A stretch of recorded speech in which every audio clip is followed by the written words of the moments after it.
तो चल रही दूसरा चौथा वीडियो में आज पढ़ेंगे हम लोग समांतर श्रेणी का व्यापक पद प्राप्त करना। क्या व्यापक पद प्राप्त करना मतलब हम लोग पद कैसे प्राप्त करेंगे, प्रथम पद, द्वितीय पद, तृतीय पद, चतुर्थ पद, पंचम पद, ये सब कैसे ज्ञात करेंगे। चौथा पद, पहला पद, दूसरा पद, तीसरा पद, 14 पद, T1, T2, T3, T4, T5, T6, T7, T8 dot Tn तक।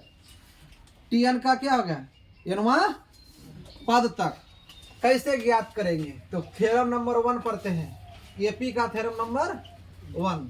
यदि किसी समांतर श्रेणी, क्या समांतर श्रेणी का प्रथम पद, कौन सा पद, प्रथम पद क्या हो, अरे बाप रे, प्रथम पद क्या हो, एक हो।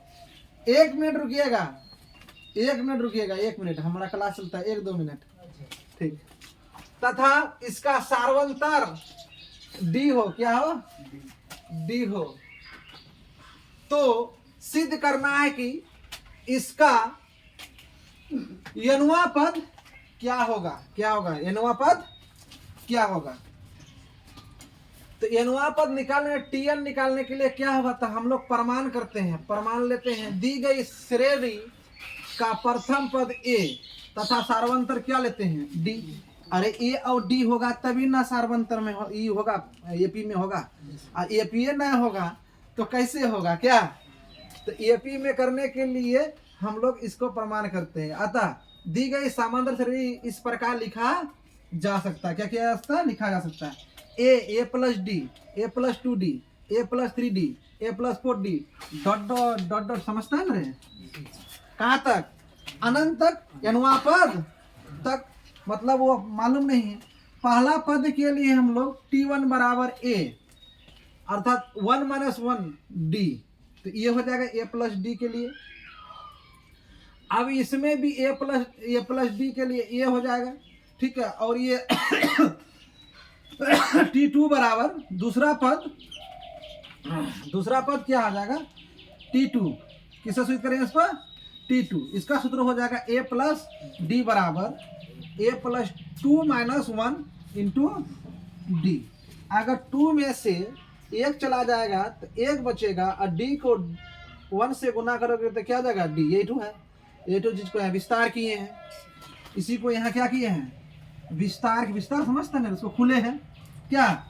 और तीसरा पद T3 बराबर सूत्र होता है ए प्लस 2D, ए प्लस 2D। ए प्लस 2D का सूत्र क्या हो जाएगा अगर खुलेंगे तो ए प्लस 3 - 1D। चौथा पद T4 बराबर ए प्लस 3D। अच्छा, जहां ए से प्रथम पद और डी से उस एपी का सार्वंतर किसको कहते हैं, 2 पदे के अंतर को सार्वंतर कहते हैं, कल समझा है। तो 2 पदे के अंतर को, ये चौथा वीडियो है तुम लोग का, क्या चौथा क्लास है। तो ए प्लस, अब चौथा पद बराबर हो जाएगा ए प्लस 3D, ए प्लस ए माइनस 4 - 1 इंटू डी। और T1 यनुआ पद के लिए Tn बराबर ए plus n - 1 into D.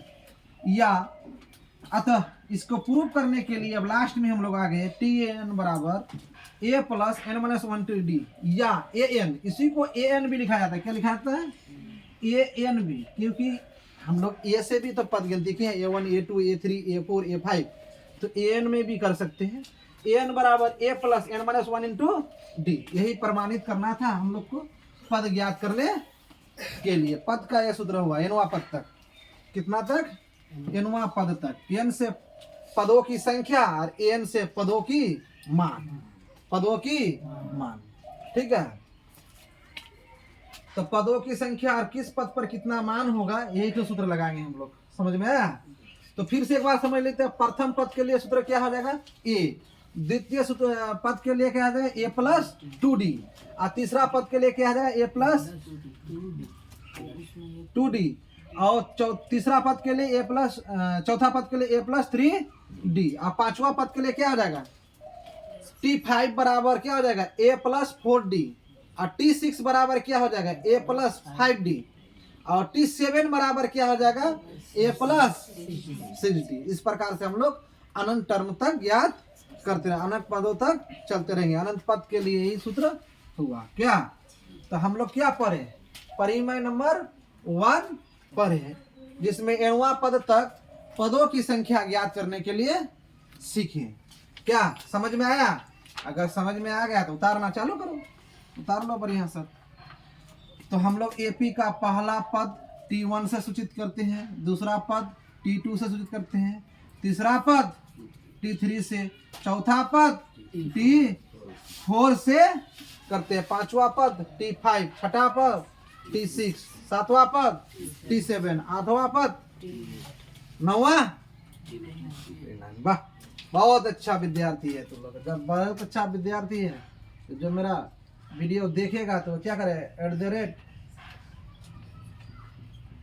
@Arjun Y2T subscribe कर लेगा क्या। चल तब उतार लो।